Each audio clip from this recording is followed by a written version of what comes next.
বিষ্ণু ইসলাম কিভাবে human রিসোর্সকে manage করতেন, মজার কথা আছে কয়েকটা, বলে বিদায় নিব। বিশ্বনবী কিভাবে এই মানব সম্পদকে ম্যানেজ করতেন। বিশ্বনবী he was a very good talent hunter, চৌকস ট্যালেন্ট হান্টার ছিল। কার মধ্যে কি ট্যালেন্ট আছে দেখলেই বুঝে ফেলতেন। সুবহানাল্লাহ পড়বেন না? কি নবী আমরা পেয়েছি। He was a very good talent hunter. আমার নবী তিনি চৌকস ট্যালেন্ট হান্টার ছিলেন। কার মধ্যে কি প্রতিভা বের করতেন, ওই প্রতিভাকে ইসলামের কল্যাণে কাজে লাগাতেন। সুবহানাল্লাহ বলেন। যাকে যেই জায়গায় সেট করলে ভালো হবে তাকে ওই জায়গায় সেট করতেন। কয়েকজন সাহাবীর জীবনী শোনাই। আবু মাহজুরা রাদিয়াল্লাহু তাআলা আনহু, মক্কার মুয়াজ্জিন, আগে ছিল মুশরিক, পরে হয়েছেন মুমিন। উনি কিভাবে মুমিন হইলেন এই ঘটনাটা একটু আপনাদের শোনাতে চাই।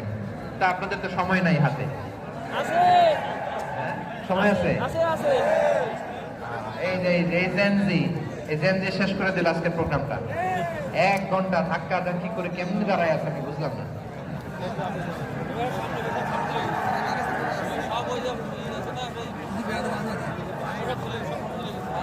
না তাকবির না, চুপ করতে হবে। What I need, you stop. Just shut up. চুপ। হ্যাঁ ঠিক আছে। এবার আবু মাহজুরা রাদিয়াল্লাহু তাআলা কিভাবে মুসলিম হলেন আওয়াজ করে শুনেন। হুনাইনের যুদ্ধ 8ম হিজরি, বিষ্ণু ইসলাম হুনাইনের যুদ্ধ শেষে ফিরতেছেন। পথিমধ্যে বেলাল রাদিয়াল্লাহু তাআলা, এই যে আবার কথা, আই রে আল্লাহ রে, এখানে ধাক্কা থাকি কেন? চলে যাও, পেছনে যাও, পেছনে যাও। কি আজীব তামাশা, যেখানে যাই এখানে ধাক্কা ধাক্কি, মারামারি, গায়ের উপরে কাঁধের উপরে, শাউটিং।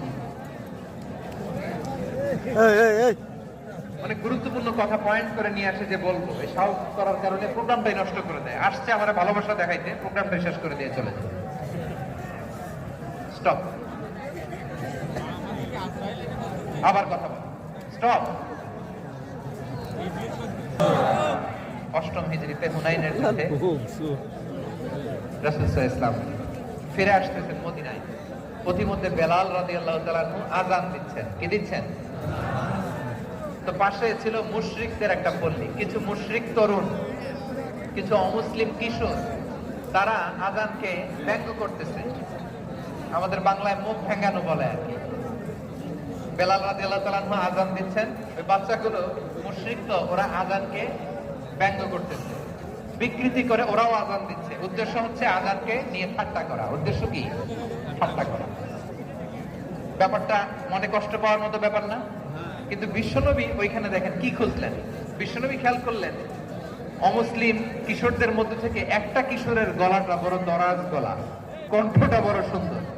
খেয়াল করে দেখলেন যে কিছু কিশোর বেলালের আযানকে ব্যঙ্গ করে, বিকৃতি করে, কিন্তু একজনের কণ্ঠ দেখতে পাচ্ছেন না এত দূরে, কিন্তু কণ্ঠটা বড় সুন্দর, দরাজ গলা। বিশ্বনবী সাহাবীদেরকে বললেন, ধরো এগুলারে, ধরো।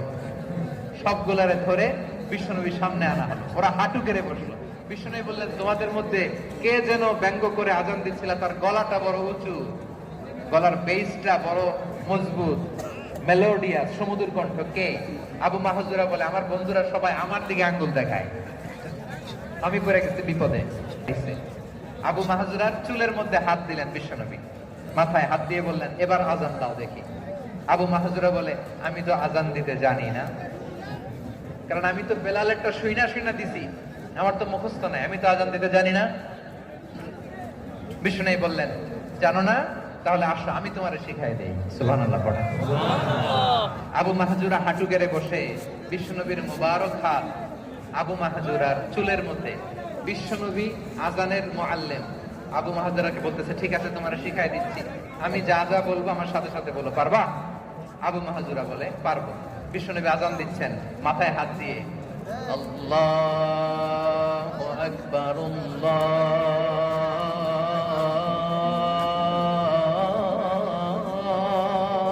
আকবার।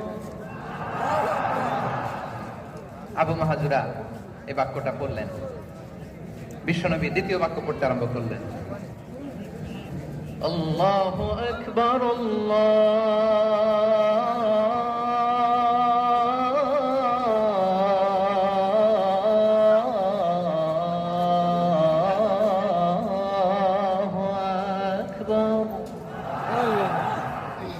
আবু মাহাজুরা এই বাক্যটাও বললেন। বিশ্বনবী আবু মাহাজুরার মাথার মধ্যে হাত দিয়ে তৃতীয় বাক্য বললেন, আশহাদু আল্লা ইলাহা ইল্লাল্লাহ।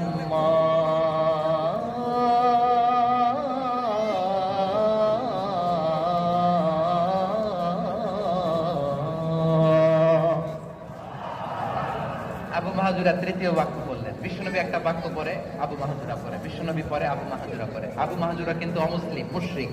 আবু মাহাজুরা বলে, এক একটা বাক্য পড়ি আমার কলিজাটা গলে ঠান্ডা হয়ে যায়। এতদিন মোহাম্মদকে গালি দিতাম, এখন মোহাম্মদ আমার মাথায় যখন হাত রাখছে আমার সারা শরীর ঠান্ডা হয়ে গেছে। বিশ্বনবী আজান শিখাচ্ছেন, একটা একটা বাক্য পড়ে আবু মাহাজুরাও পড়ে, বিশ্বনবী পড়ে আবু মাহাজুরাও পড়ে। পুরো বাক্যগুলো যখন শেষ, আজান শেষ, আবু মাহাজুরাও যখন পুরো আজান করলেন, আবু মাহাজুরা বললেন, এতদিন মোহাম্মদের চেহারা দেখলে আমার ঘৃণা লাগতো, আজ থেকে মোহাম্মদের চেহারার চেয়ে প্রিয় চেহারা আমার কাছে নাই। আবু মাহাজুরা বললেন, ও মুহাম্মদ, আজানের বাক্য তো আপনি আমারে শেখালেন, এখানেই শেষ করবেন না, আপনি আমারে পড়ায় দেন লা ইলাহা ইল্লাল্লাহ মুহাম্মাদুর রাসূলুল্লাহ সাল্লাল্লাহু আলাইহি ওয়াসাল্লাম। বিশ্বনবীর সাথে দাঁড়িয়ে উনি শাহাদা পড়ে মুসলমান হয়ে গেলেন। এবার আবু মাহাজুরা বলে, ইয়া রাসূলুল্লাহ, ইয়া হাবিবাল্লাহ, আমি মুমিন হয়েছি, মুসলমান হয়েছি, আপনার কাছ থেকে আজান শিখার সৌভাগ্য আমি লাভ করেছি। নবী আমার কণ্ঠের বড় তারিফ করেছেন, আপনি আমার আজানকে আপনি পছন্দ করেছেন। একটা জিনিস আপনার কাছে চাই, আপনি আমাকে মক্কার মসজিদুল হারামের মুয়াজ্জিন হিসেবে অ্যাপয়েন্ট করে দেন। বিষ্ণু ইসলাম বললেন, যাও আবু মাহজুরা, আমি তোমাকে পৃথিবীর শ্রেষ্ঠতম মসজিদ মক্কার মসজিদুল হারামের মুয়াজ্জিন হিসেবে অ্যাপয়েন্ট করে দিলাম। দেখছেন কিভাবে ট্যালেন্ট হান্টিং করতে হয়, কিভাবে হিউম্যান রিসোর্স মানব সম্পদকে ব্যবহার করতে হয়। আসছিল আজানকে ভেঙাইতে, আসছিল কেন? আজানকে ব্যঙ্গ করার জন্য, বিকৃত করার জন্য। আজানকে বিকৃত করতে যে ইসলামের সবচেয়ে শ্রেষ্ঠ মসজিদের মুয়াজ্জিন হয়ে গেল। পড়েন সুবহানাল্লাহ। হযরত আবু মাহজুরা রাদিয়াল্লাহু তাআলা আনহু ওনার এই সুললিত কণ্ঠ ব্যবহার করে মসজিদুল হারামে এত সুন্দর করে আল্লাহু আকবার বলে আজান দিতেন, মানুষগুলোর, মুসল্লিগুলোর, মক্কাবাসীর হৃদয়কে তিনি বিগলিত করে দিতেন, মানুষের হৃদয়কে ঠান্ডা হয়ে যেত। শুধু এখানেই শেষ না আমার যশোরের ভাইয়েরা, বিশ্বনবী যখন সাইয়েদনা আবু মাহজুরা রাদিয়াল্লাহু তাআলা আনহুকে আযান শেখাচ্ছিলেন, বলেন তো বিশ্বনবীর হাতটা কোথায় ছিল? আবু মাহজুরার মাথার সামনে, এই চুলের উপরে ছিল। আবু মাহজুরা ওই স্মৃতিটাকে ধারণ করবার জন্য, ওই স্মৃতিকে বহন করার জন্য বিশ্বনবীর মোবারক হাত আবু মাহজুরার কপালের চুলের যেই জায়গায় লেগেছে, মৃত্যুর আগের দিন পর্যন্ত আবু মাহজুরা মাথার ওই চুলে কোনোদিন ছুরি আর কামার লাগায় না, সেখানে কেচি লাগায় নাই, চুলের মধ্যে খুর লাগায় নাই। আবু মাহজুরা ডান দিকের চুল কাটতো, বাম দিকের চুল কাটতো, পেছনের চুল কাটতো, সামনের চুল কাটতো না।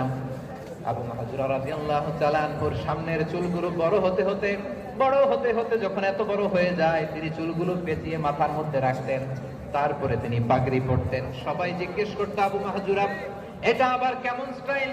দেখতে তোমার কি বিদঘুটে লাগে? কেমন অড লাগে? কেমন খারাপ দেখা যায়? মক্কায় এমন কোন মানুষ তো দেখি নাই, ডানে চুল কাটে, বায়ে চুল কাটে, পেছনে চুল কাটে, সামনে কাটে না। ওরে আবু মাহজুরা, কেমন দেখা যায় তোমারে? তুমি সামনের চুল কাটো না কেন? আবু মাহজুরা বলে, আমি হাঁটু গেড়ে পেয়ারা নবীর সামনে বসেছিলাম, আমার এই মাথার চুলের মধ্যে মুবারক হাত লাগিয়ে বিশ্বনবী নিজে আমাকে আজানের প্রতিটা বাক্য শিক্ষা দিয়েছেন। বিশ্বনবীর মুবারক হাত, পবিত্র হাত আমার মাথার চুলের যে জায়গায় লেগেছে, আমি চাই ওই চুলগুলা নিয়ে আমি আমার কবরের ভিতরে যাব। সাইয়েদনা আবু মাহজুরা রাদিয়াল্লাহু তাআলা আনহু ইন্তেকালের আগের পর্যন্ত মাথার সামনের চুলগুলা কাটে নাই, মাথার সামনের চুল তিনি কাটেন নাই। সুবহানাল্লাহ বিহামদি।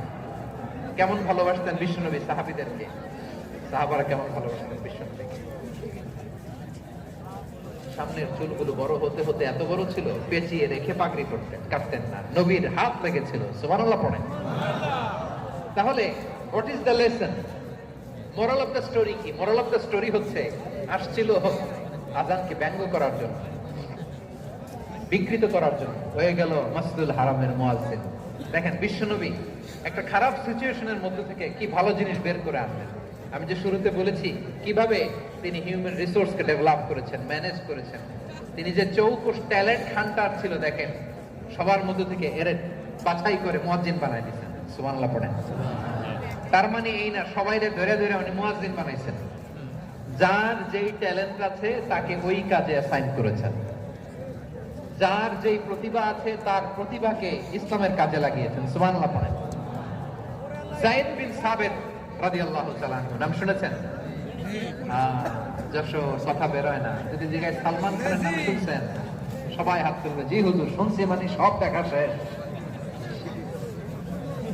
সালমান খান, আমির খান, অমুক খান, সব খান মুখস্থ, কিন্তু যায়েদ বিন সাবিতের নাম মুখস্থ নাই মুসলমানদের। যে সাহাবী মাথার সামনের চুল কাটে নাই, মসজিদুল হারামের মুয়াজ্জিন বানাইছেন বিশ্বনবী, সাহাবীর নাম কি? আবু মাহজুর। স্লোগানের সাথে খায়া ফেলেছে, আবু মাহজুরা। কি নাম? আবু মাহজুরা আল জুমাহি রাদিয়াল্লাহু তাআলা। এই নামটা আজকে নিয়ে যাইতে হবে যশোর।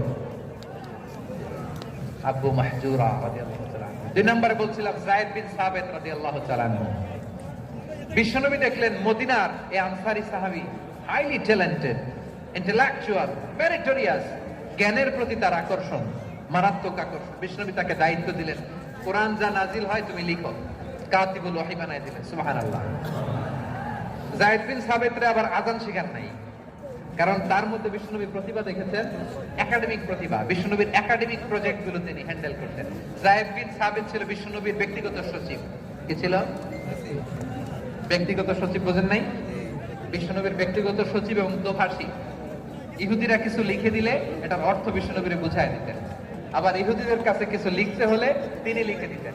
বিশ্বনবী একদিন বললেন, ইন্নী ওয়াল্লাহি মা আমানু ইয়াহুদা আলা কিতাব।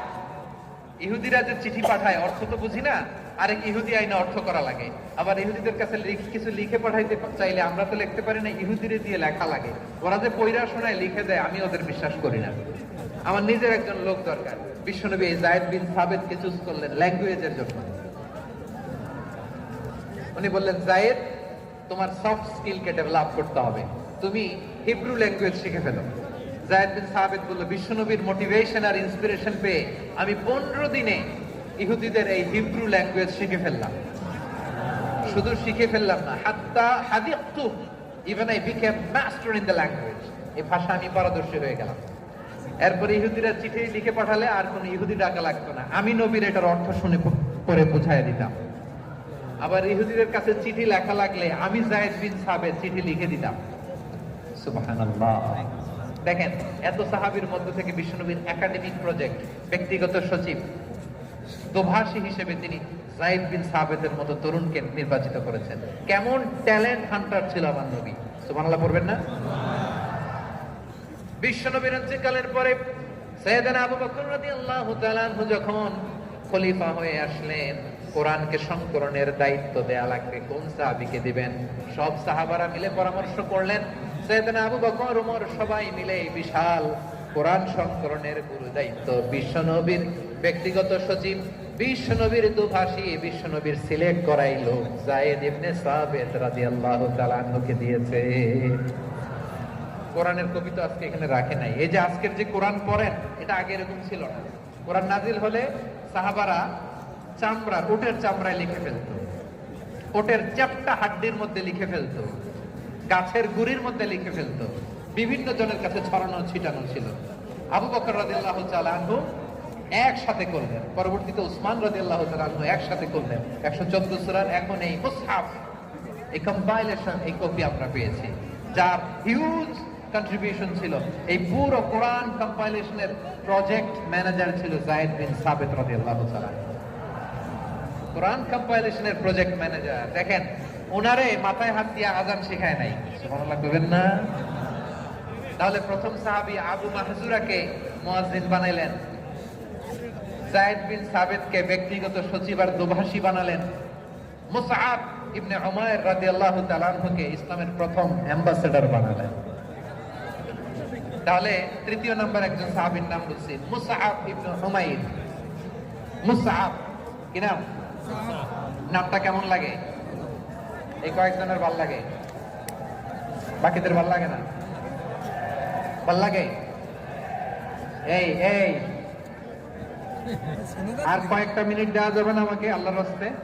হ্যাঁ ঠিক আছে, আমি তোমাদেরকে ভালোবাসা দেখাবো, দোয়া করবো যদি চুপ থাকো, একেবারে চুপ, কষ্ট সহ্য করো, বাকিরা যা সওয়াব পাবে তোমরা ডবল পাবা, যেহেতু কষ্ট বেশি, কিন্তু চুপ।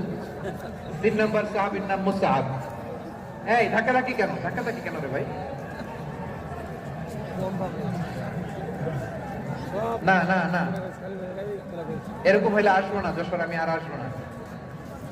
হয় পিছনে চলে যাও, নাহলে চুপ, ধাক্কাধাক্কি নেই। 3 নম্বর সাহাবীর নাম মুসআব। কি নাম? He was the first ambassador in Islam. ইসলামের প্রথম ডিপ্লোম্যাট, প্রথম কূটনৈতিক, ইসলামের প্রথম কূটনৈতিক, ইসলামের প্রথম ডিপ্লোম্যাট, প্রথম অ্যাম্বাসেডর মুসআব ইবনে উমাইর। মক্কার তরুণ যুবক, উনি পারফিউম লাগাইলে মানুষ দেখলেই বুঝতো এটা মুসআব লাগাইছে। এমন ড্যাশিং ফেসেস ছিল, এমন স্মার্ট ড্যাশিং ফেস, এমন পার্সোনালিটির মানুষ ছিল মুসআব রাদিয়াল্লাহু তাআলা। কারণ যিনি ইসলামের স্পোকম্যান হবেন, মুখপাত্র হবেন, তার স্মার্ট হওয়ার দরকার আছে না নাই? আকাবার প্রথম শপথ যখন হলো, তাদের সাথে বিষ্ণু ইসলাম মদিনাতে একজন মুখপাত্র পাঠালেন, ডিপ্লোম্যাটকে পাঠালেন, অ্যাম্বাসেডর অফ ইসলাম, তিনি হচ্ছেন মুসআব ইবনে উমাইর। পড়েন সুবহানাল্লাহ। বিশ্বনবী দেখলেন সে অনেক স্মার্ট, তার ডেডিকেশন আছে, সিনসিয়ারিটি। খাজরাজ গোত্রের নেতাদের সাথে ডিল করতে হবে, ইহুদিদের সাথে ডিল করতে হবে, ওখানে একজন পাক্কা জানু খেলোয়াড়ের দরকার আছে না নাই? মুসআব ইবনে উমাইর রাদিয়াল্লাহু তাআলা আনহু, ওনাকে বিষ্ণু ইসলাম চুজ করলেন। এবং বিষ্ণু ইসলামের এই চুজিংটা, এই সিলেকশনটা এত সুন্দর ছিল, তিনি মদিনাতে যে বিশ্বনবী আসার আগেই মদিনার জমিনকে তিনি উর্বর করে ফেলছেন। প্রতিটা ঘরে ঘরে কালিমার দাওয়াত তিনি পৌঁছায় দিতেন। জুমার বিধান নাজিল হয়েছে, কিন্তু মক্কায় পরিবেশ নাই জুমা পালনের। বিষ্ণু ইসলাম একজনকে দিয়ে খবর পাঠালেন, যাও মদিনায় মুসাবকে যে বলো, মুসাব তো আমার শিক্ষক, আমার স্পোকম্যান, মদিনাতে যেন তারা জুমা কায়েম করে। বিশ্বনবীর আগেই মুসাব মদিনার মুসলিমদেরকে নিয়ে মদিনায় প্রথম জুমা কায়েম করে ফেলছে। সুবহানাল্লাহ। ডিপ্লোম্যাটদের কেমন হইতে হয়, অ্যাম্বাসেডারের কেমন হইতে হয়, মুসআব রাদিয়াল্লাহু তাআলা আনহুর কাছ থেকে শিখা হয়। মুসআব নামটা কেমন লাগে? যশোর যাদের সন্তান হবে, ছেলে সন্তান, আমার রাস্তায় পাইলে সবাই জিজ্ঞেস করে, হুজুর একটা নাম দেন, আমার ছেলে হবে। যশোরবাসীর জন্য আমি একটা নাম দিয়ে দিলাম, নাম রাখতে হবে মুসআব। কি নাম? নামটা যাদের ভাল লাগে, ছেলে সন্তান অনাগত আসবে, মনে চাইলে নাম রেখে দিবেন মুসআব রাদিয়াল্লাহু তাআলা আনহুর নামে মুসআব। তাহলে মুসআব রাদিয়াল্লাহু তাআলা আনহুকে বিশ্বনবী ল্যাঙ্গুয়েজ শিখান নাই, সফট স্কিল শিখান নাই। যায়েদ রাদিয়াল্লাহু, তিনি হিব্রু ল্যাঙ্গুয়েজ শিখেছেন, সুরিয়ানি শিখেছেন, কিন্তু মুসআবকে তিনি বানিয়েছেন the spokesman of Islam, the first diplomat, the ambassador of Islam. সুবহানাল্লাহ পড়বেন না? আব্দুল্লাহ ইবনে আব্বাস রাদিয়াল্লাহু তাআলা আনহু, বিশ্বনবীর কাজিন, চাচাতো ভাই। আবার মাইমুনা রাদিয়াল্লাহু তাআলা আনহু, মাইমুনা নবীর স্ত্রী, তিনি ছিলেন আব্দুল্লাহর আপন খালা। তো নবীর বউ যদি ওনার খালা হয়, নবী তার কি? বুঝে নাই, নবী তার কি? খালু। তাহলে সম্পর্ক অনেক গভীর, কাজিন আবার খালু, ছোট্ট মানুষ, তাই রাতে মাঝে মাঝে ঘরে থাকতো। বিশ্বনবী দেখলেন আব্দুল্লাহ যেহেতু আমার ঘরে ঢুকতে পারে, আব্দুল্লাহরে এই উম্মতের বড় শিক্ষাবিদ বানাইতে হবে। কথা বুঝে নাই? আব্দুল্লাহকে কি বানাইতে হবে? শিক্ষাবিদ, এডুকেটর অফ দিস উম্মাহ, এই উম্মার শিক্ষাবিদ বানাইতে হবে।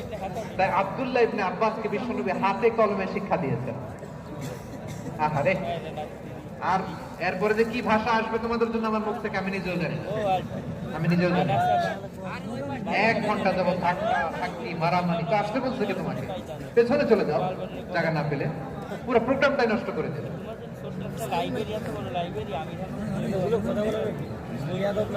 জি, আমার দিকে থাকা, আমি শেষ করে দিচ্ছি। হবে না, ইন্টেলেকচুয়াল আলোচনা এখানে হবে না, আমি বুঝতে পারছি, শেষ করে দিচ্ছি। আব্দুল্লাহ ইবনে আব্বাস রাদিয়াল্লাহু তাআলা আনহু, মনোযোগ দিয়ে কয়েকটা মিনিট শুনুন, আমি এখনই শেষ করে দিচ্ছি, এরপর আওয়াজ করবে। এই যে এগুলো কি আমি বুঝলাম না। আমি বললাম না সব করা যাবে, বসে যাও, শুয়ে যাও, চলে যাও, আওয়াজ করা যাবে না। অন্যকে বসো এটাও বলার দরকার নেই, জাস্ট এদিকে তাকাও। আল্লাহ। আব্দুল্লাহ ইবনে আব্বাস রাদিয়াল্লাহু তাআলা ওনাকে বিশ্বনবী হাতে কলমে শিক্ষা দিয়েছেন, যেহেতু উম্মতের শিক্ষাবিদ হবে, এডুকেটেড হবে। তো বিশ্বনবী রাতে যখন তাহাজ্জুদ করতেন, ছোট্ট আব্দুল্লাহ ঘরে থাকতো, বুঝতে পেরেছেন? ছোট্ট মানুষ তো ঘরে থাকতো। তো বিশ্বনবী তাহাজ্জুদের জন্য একবার দাঁড়িয়েছেন, ছোট্ট আব্দুল্লাহ ওযু করে দাঁড়াইছে। আচ্ছা বলেন তো, ইমাম আর মুসল্লি মোট যদি দুইজন হয়, একজন ইমাম একজন মুসল্লি, তো মুসল্লি ইমামের কোন দিকে দাঁড়াবে? ডানে দাঁড়াবে। ছোট্ট আব্দুল্লাহ বোঝে নাই, বিশ্বনবী তাহাজ্জুদ শুরু করেছেন, উনি একটা করছেন আর দাঁড়াইছেন বায়ে। কোথায় দাঁড়িয়েছেন? আব্দুল্লাহ বলেন, যখন আমি বায়ে দাঁড়ালাম, আখাযা রাসূলুল্লাহ সাল্লাল্লাহু আলাইহি ওয়াসাল্লাম উযুনি আল ইউমনা ইয়াফতিলুহা, বিশ্বনবী নামাজরত অবস্থায় আমার কান ধরে টেনে আমার ডান দিকে এনে দাঁড় করায় দিলেন। পড়েন সুবহানাল্লাহ। দেখেন হাতে কলমে শিক্ষা। আর জীবনে ভুলাবে? কথা কয় না, আর ভুলাবে? আর ভুল হবে না। এভাবে বিশ্বনবীর অনেক সঙ্গ পেয়েছেন, সফর করেছেন, একই বাহনে বসেছেন, এক বাহনে বসে লম্বা নসিহত করেছেন, বলেছেন ইয়া গোলাম ইহফাজিল্লাহ ইয়াহফাজকা ইহফাজিল্লাহ তাজিদহু তুজাহাক ইযা সাআলতা ফাসআলিল্লাহ ওয়া ইযা ইসতাআনতা ফাসতাইন বিল্লাহ। আল্লাহর বিধান মানো, আল্লাহর বিধান রক্ষা করো, আল্লাহ তোমায় রক্ষা করবে। আব্দুল্লাহ, চাইতে হলে আল্লাহর কাছে চাও, সাহায্য চাইতে হলে আল্লাহর কাছে সাহায্য চাও। মনে রেখো, গোটা বিশ্বের সবাই যদি তোমার সাহায্য করতে চায়, ততটুকুই করতে পারবে যতটুকু আল্লাহ তোমার নসিবে রেখেছে। গোটা বিশ্ব যদি তোমার বিরুদ্ধে ষড়যন্ত্রে দাঁড়িয়ে যায়, ক্ষতি ততটুকু করতে পারবে যতটুকু তোমার জন্য বরাদ্দ আছে, এর বাইরে কিছু করতে পারবে না। আওয়াজ করে বলা ঠিক কিনা? এভাবে হাতে কলমে শিখিয়েছেন, বিশ্বনবীর সঙ্গ পেয়েছেন। ওনাকে বিশ্বনবী সাল্লাল্লাহু আলাইহি ওয়াসাল্লাম শিক্ষাবিদ, এডুকেটেড অফ দিস উম্মাহ হিসেবে সিলেক্ট করেছেন, হাতে কলমে শিখিয়েছেন। বিশ্বনবী একবার প্রকৃতির ডাকে সাড়া দিয়ে এসেছেন। এখন কি করতে হবে? নামাজের জন্য ওযু করতে হবে। বিশ্বনবী এসেই দেখেন ওযুর বদনায় পানি ভরা, খুশি হয়ে গেলেন, বললেন কে রেখেছে পানি? একজন বলল আব্দুল্লাহ রেখেছে। বিশ্বনবী অত্যন্ত খুশি হলেন, খুশি হয়ে একটা দোয়া করলেন, বললেন আল্লাহুম্মা ফাক্কিহু ফিদ্দীন ওয়া আল্লিমহু তা'বীল। আল্লাহ, তুমি আব্দুল্লাহকে দ্বীনের বুঝ দিও আর কোরআনের তাফসীর শিক্ষা দিও। বিশ্বনবীর এই দোয়া এমন লাগছে, উনি রাইসুল মুফাসসিরিন, এই পৃথিবীতে যত মুফাসসির ছিল, যত মুফাসসির আসবে, সকল মুফাসসিরের সম্রাট হিসেবে স্বীকৃত হয়েছেন। আব্দুল্লাহ ইবনে আব্বাস, বিশ্বনবী ওনারে আযান শিখান নাই, বিশ্বনবী ওনারে ল্যাঙ্গুয়েজ শিখান নাই, বিশ্বনবী ওনারে অ্যাম্বাসেডর বানান নাই, হাতে কলমে শিক্ষা দিয়েছেন। ছোট্ট মানুষ, বিশ্বনবী ইন্তেকাল করলেন, আবু বকরের সময় গেল, ওমরে ফারুকের খেলাফত, তখনও তিনি তরুণ। ওমরে ফারুক রাদিয়াল্লাহু তাআলা আনহু ওনার ক্যাবিনেট মিনিস্ট্রির বৈঠকে এই আব্দুল্লাহ ইবনে আব্বাসকে পাশ দিয়ে বসায় রাখতেন। বয়স্ক সাহাবারা এটা পছন্দ করতো না, তারা বলতো ঘটনা কি, আব্দুল্লাহর মতো ছেলে নাতি আমাদের আছে, এরা কেন রাখে ওমরে ফারুক? ওমরে ফারুক এটা টের পেলেন, তিনি বুঝতে পারলেন যে ক্যাবিনেট মেম্বাররা এটা পছন্দ করে না, ছোট্ট আব্দুল্লাহরা কেন রাখি, কেন যে রাখি, এটা একদিন বোঝালো। একদিন মিটিং এ তিনি সবাইকে বললেন ইদা জাআ নাসরুল্লাহি ওয়াল ফাতহ। এই আয়াত দ্বারা উদ্দেশ্য কি বলেন তো মুরব্বী সাহাবীরা?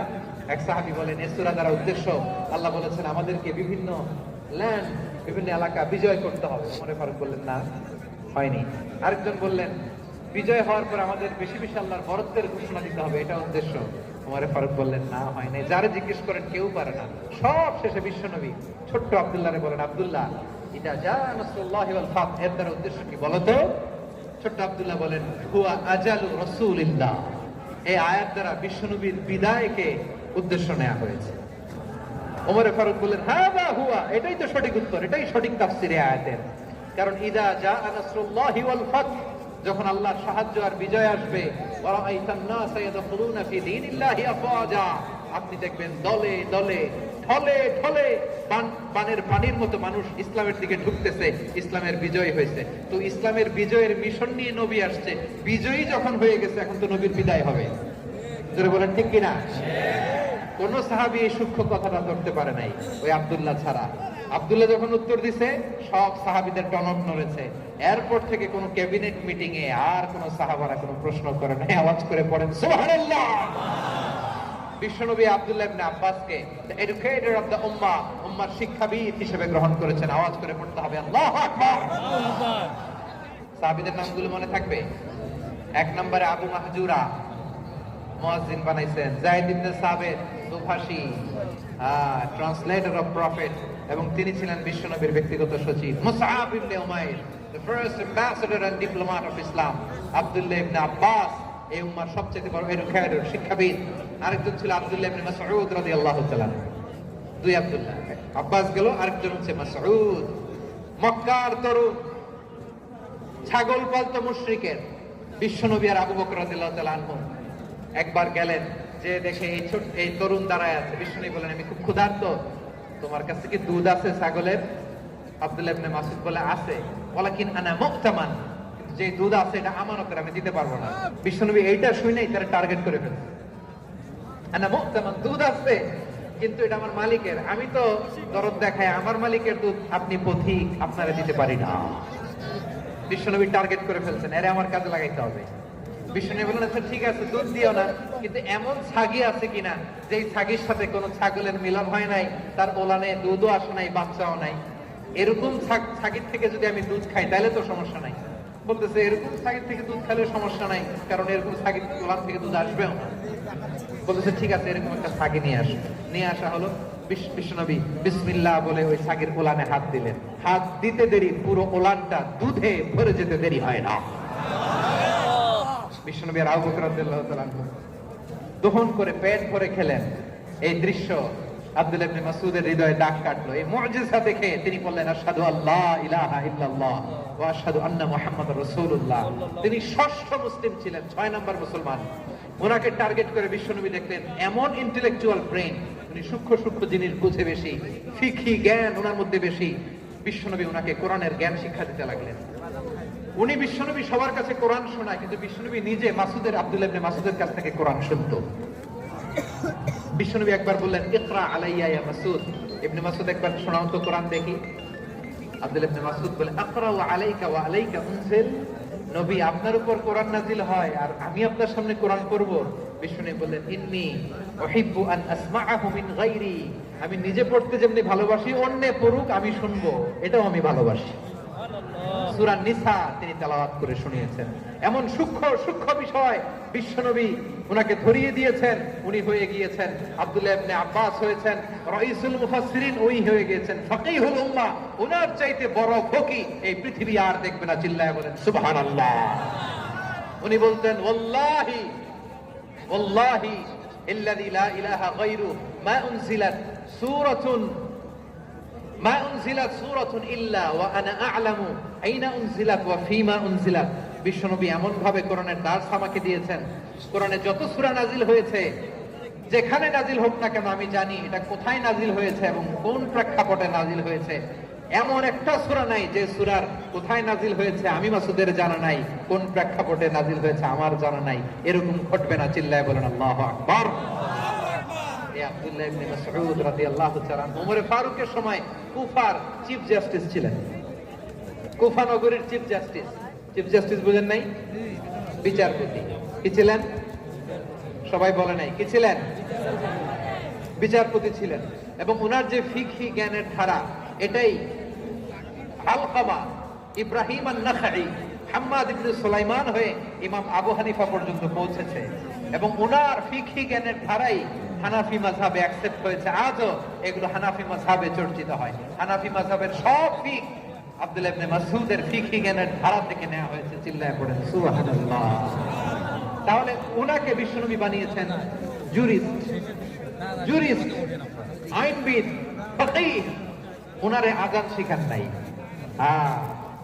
হিউম্যান রিসোর্স ডেভেলপমেন্ট কিভাবে করবেন, মানব সম্পদের উন্নয়ন কিভাবে করতে হয়, কিভাবে যার যেখানে প্রতিভা কাজে লাগাতে হয় উনি দেখিয়েছেন। সুবহানাল্লাহ পড়বেন না?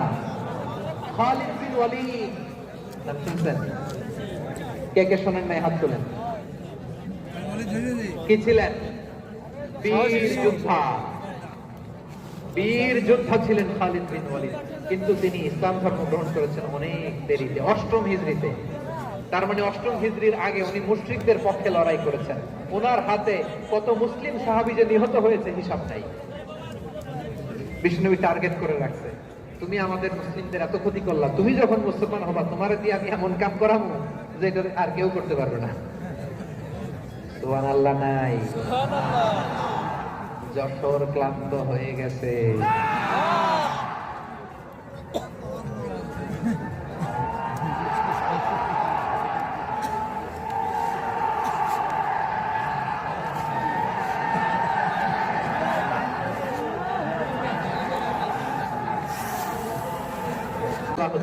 অষ্টম হিজরিতে মুসলিম হয়েছেন মক্কা বিজয়ের আগে।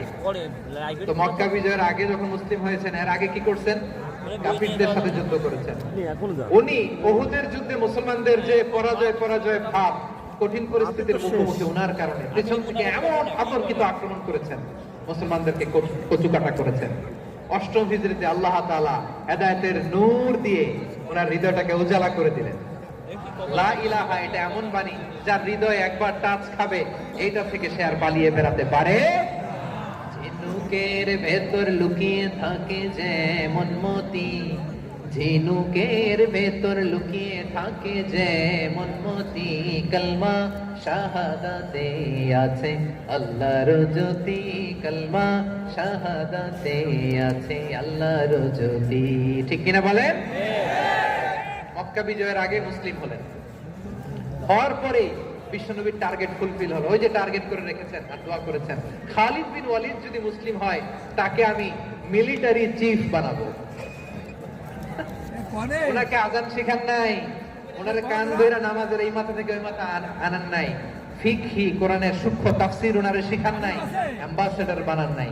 বিষ্ণু ইসলাম ওনাকে সামরিক অভিযানে প্রেরণ করেছেন। সামরিক অভিযানে তিনি প্রেরণ করেছেন। ওনার জীবদ্দশায় ওনার নেতৃত্বে যতগুলো যুদ্ধ হয়েছে, একটা যুদ্ধেও তিনি পরাজয় বরণ করেন না। ওমরে ফারুকের সময়কালে তিনি চিফ অফ মুসলিম মিলিটারি মানে মুসলিম সেনাপতি হয়েছেন। যশোর আওয়াজ করো, ঠিক কিনা বলো? সেনাপতি, মুসলিম সেনাপতি। তাহলে কিভাবে হিউম্যান রিসোর্স ব্যবহার করতে হয় গোটা বিশ্ব আমার নবীর কাছ থেকে শিখে নাও। খালিদ বিন ওয়ালিদ, ওনাকে বিশ্বনবী একটা উপাধি দিয়েছেন। উপাধিটা হচ্ছে সাইফুল্লাহিল মাসলুল, আল্লাহর নাঙ্গা তরবারি, আল্লাহর খোলা তরবারি, দ্য ওপেন সোর্ড অফ আল্লাহ। খালিদ বিন ওয়ালিদ মুসলিম সেনাপতি। হাসান বিন সাবিত নাম শুনছেন? সভা কবি, কালচারাল হিজিমনিকে ডিফিট করার জন্য উনি ভালো অস্ত্র চালানো জানতেন না, ওই কাজে উনি যেতেন না। ওনার ছিল কাব্য প্রতিভা। কাব্য প্রতিভা, কাফিররা কবিতা দিয়ে নবীকে গালি দিত। বিশ্বনবী বলতেন, ইয়া হাসান আজিব আন রাসূলিল্লাহ, তুমি নবীর হয়ে কাফিরদের এই কথাগুলোর জবাব দাও। বিশ্বনবীর একটা মিম্বার ছিল, বিশ্বনবীর মিম্বারের পাশাপাশি মসজিদে নববীতে এই হাসান বিন সাবিতের জন্য বিশ্বনবী একটা স্পেশাল মিম্বার বানিয়ে দিয়েছেন। এখান থেকে তুমি জবাব দাও। এবং বিশ্বনবী বলেছেন, আল্লাহুম্মা আইয়িদহু বিরূহিল কুদুস। আল্লাহ, হাসান আমার পক্ষে জবাব দেয়, তুমি জিবরাইল মারফত তাকে সাহায্য পাঠাইয়া দিও। রাসূল সাল্লাল্লাহু আলাইহি ওয়াসাল্লামের সভা কবি, the poet of the prophet, নবীর কবি। উনি কবিতা দিয়ে এমন উচ্চাঙ্গের ভাষায় কবিতা দিয়ে তিনি জবাব দিতেন, কাফিরদের গা শিহরে যেত, তাদের হৃদয়ে আগুন ধরে যেত। তাহলে এরকম কবিরও দরকার আছে না নাই? এখন যাকে আল্লাহ দিছে কাব্য প্রতিভা, এরা যদি আপনি যুদ্ধের ময়দানে পাঠান হবে? যারা দিছে সুরেলা গলা, এরা যদি অ্যাম্বাসেডর বানান হবে না। হাসান বিন সাবিত ছিলেন বিষ্ণু ইসলামের কবি। হুযায়ফা ইবনুল ইয়ামান বিশ্বনবীর গোয়েন্দা বিভাগের প্রধান। কিসের প্রধান? হুযায়ফা ইবনুল ইয়ামান। ওনার ছিল ডিটেকটিভ মাইন্ড, ডিটেকটিভ মাইন্ড, গোয়েন্দা বিভাগের প্রধান। এবং উনি হচ্ছেন সাহিবু সিররি রাসূলিল্লাহ, রাসূল সাল্লাল্লাহু আলাইহি ওয়াসাল্লামের গোপন তথ্যের ধারক বাহক। নবীর যেই কথা কেউ জানে না, এই লিস্ট শুধু দুইজন জানতো, বিশ্বনবী আর হুযায়ফা। সুবহানাল্লাহ বলবেন না? তাহলে ওনাকে কোন দায়িত্ব দিছে? কোন বিভাগ? গোয়েন্দা বিভাগ। যশোর, আওয়াজ করো, কোন বিভাগ? গোয়েন্দা বিভাগ। গোয়েন্দা বিভাগের হেড ছিল। খন্দকের যুদ্ধে প্রচন্ড আজকের মতো শৈত্য প্রবাহ, মাটি খনন করতে করতে সাহাবীদের পেটে ক্ষুধা নাই, দাঁড়াইতে পারে না নামাজের জন্য, এত ক্লান্ত, ক্ষুধা, ক্লান্ত, শ্রান্ত। বিশ্বনবী বললেন, কে আছো? এই কঠিন শীত, এই ভয় আর ক্ষুধার মধ্যেও খন্দকের পরীক্ষার টপকে শত্রু শিবিরে যে আমাকে তথ্য দিবা, কে আছো? কারো গায়ে শক্তিই নাই যে দাঁড়াবে, কেউ দাঁড়ায় না। বিশ্বনবী তখন নিজে হুযায়ফাকে ডাক দিলেন, হুযায়ফা, যে আমাকে আজকে শত্রু শিবিরের তথ্য এনে দিবে, সে জান্নাতে আমার মরাফাকা, আমার সঙ্গী হবে। হুযায়ফা রাদিয়াল্লাহু ইবনুল ইয়ামান জীবনের ঝুঁকি নিয়ে এই ক্ষুধা, শৈত্য প্রবাহ, কোল্ড ওয়েভস কে উপেক্ষা করে পরীক্ষা টপকে শত্রু শিবিরে যে সবার কথাগুলো চুপে চুপে শুনে বিশ্বনবীর দরবারে এসে গোয়েন্দাদের মতো তথ্য সরবরাহ করেছেন। বিশ্বনবীর গোয়েন্দা বিভাগের প্রধান হুযায়ফা ইবনুল ইয়ামান ইন্টেলিজেন্স বিভাগ চালাতেন। মুনাফিকদের নাম ওনার কাছে ছিল। মুআয ইবনে জাবাল মদিনা রাষ্ট্রের সবচেয়ে সিনিয়র আমলা ছিলেন। আমলাতন্ত্র চেনেন তো? প্রশাসনিক কাজ যারা চালায়, অ্যাডমিনিস্ট্রেশন বুঝেন না? দ্য ডিপার্টমেন্ট অফ অ্যাডমিনিস্ট্রেশন, মদিনার রাষ্ট্রের সিনিয়র আমলা মুআয ইবনে জাবাল মুতাখাসসিসুন ফিল হালাল ওয়াল হারাম, হালাল হারামের স্পেশালিস্ট ছিলেন। বিশ্বনবী ওনাকে ইয়ামানের গভর্নর করে পাঠিয়েছেন। বলেছেন, ইন্নাকা তা'তি কওমান আহলা কিতাব, এমন গোষ্ঠীর কাছে যাবা ইহুদি নাসারা, আগে শাহাদা পড়লে এরপর নামাজের দাওয়াত দিও, নামাজ পড়লে যাকাতের দাওয়াত দিও। গভর্নরের অ্যাটিটিউড যেমন থাকে তেমন অ্যাটিটিউড ধরে রেখো। সুবহানাল্লাহ পড়েন। তাহলে মুআয ইবনে জাবালকে দিয়ে বিশ্বনবী কবিতা লেখায় নাই, চিঠি লেখায় নাই, আযান দেওয়ায় নাই। সুবহানাল্লাহ পড়বেন না? সব শেষ সাহাবী বলি আবু হুরায়রা রাদিয়াল্লাহু তাআলা, নাম শুনছেন? বিড়ালের বাবা। কি করতেন? খালি হাদিস মুখস্থ করতেন। উনি বলতেন, আলসামু রাসূলুল্লাহ আলা মিলই বাতনি, আমার শুধু পেটের ক্ষুধার বন্দোবস্ত হইলে আমি নবীর সঙ্গ ছাড়তাম না। আমার আনসার সাহাবারা ক্ষেত খামারের কাজ করতো, আমার মুহাজির সাহাবারা ব্যবসা করতো, আর আমি নবীর সাথে সাথে থাকতাম। শুধু সকাল বিকাল দুই বেলা যদি আমার খাবারের বন্দোবস্ত হয়, আমি আর নবীর লগ ছাড়ি না। সুবহানাল্লাহ কইবেন না? 5374টা হাদিস তিনি বর্ণনা করেছেন। সবচেয়ে বেশি হাদিস বর্ণনাকারী সাহাবী। হাদিস প্রিজার্ভেশনের কাজে বিশ্বনবী ওনাকে কাজে লাগিয়েছেন। উনি একদিন বলেন, ইয়া রাসূলুল্লাহ আসমাউ মিনকা কাসীরান ফালা আহফাজু, নবী অনেক কথা শুনি আমার মনে থাকে না। বিষ্ণু বললেন, তাই? তুবসুত রিদাক, তোমার চাদরটা বিছাও। আবু হুরায়রা বিছালেন, বিশ্বনবী হাত বুলায় দিলেন, এরপরে অনেক হাদিস বর্ণনা করলেন। আবু হুরায়রা বলে, তারপর থেকে বিশ্বনবী যাই বর্ণনা করে আমি শুনি আর একটাও বলি না। এখন সুবহানাল্লাহ। বিশ্বনবী ওনাকে হাদিস প্রিজার্ভেশন, নবীর এই যে লক্ষ্য হাদিস প্রিজার্ভেশনের এই দায়িত্ব দিয়েছেন সাইয়েদনা আবু হুরায়রা রাদিয়াল্লাহু তাআলা আনহুকে। প্রিয় ভাইরা, তাহলে 10 জন সাহাবীর কথা যে বললাম, আপনারা কি খেয়াল করেছেন কত বড় ট্যালেন্ট হান্টার, চৌকস ট্যালেন্ট হান্টার ছিল আমার নবী। এক একজনের এক এক ট্যালেন্ট, এক এক কাজে অ্যাসাইন করেছেন, এক একজনকে এক এক দায়িত্ব দিয়েছেন, এক একজনের প্রতিভাকে এক এক ভাবে বিকশিত হওয়ার সুযোগ দিয়েছেন। আওয়াজ করে বলেন ঠিক কি না?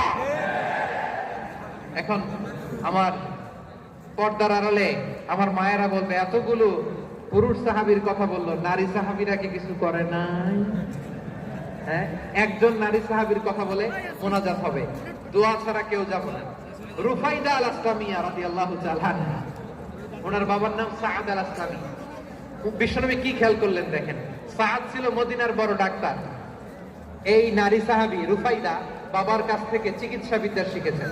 যখন শিখছে, বিশ্বনবী দেখলেন আমার তো প্রতি সপ্তাহে সপ্তাহে যুদ্ধে আহত সাহাবীদের সেবা দিবে কে? বিশ্বনবী রুফাইদাকে বললেন, রুফাইদা তুমি মসজিদে নববীর পাশে একটা মেডিকেল ক্যাম্প করো।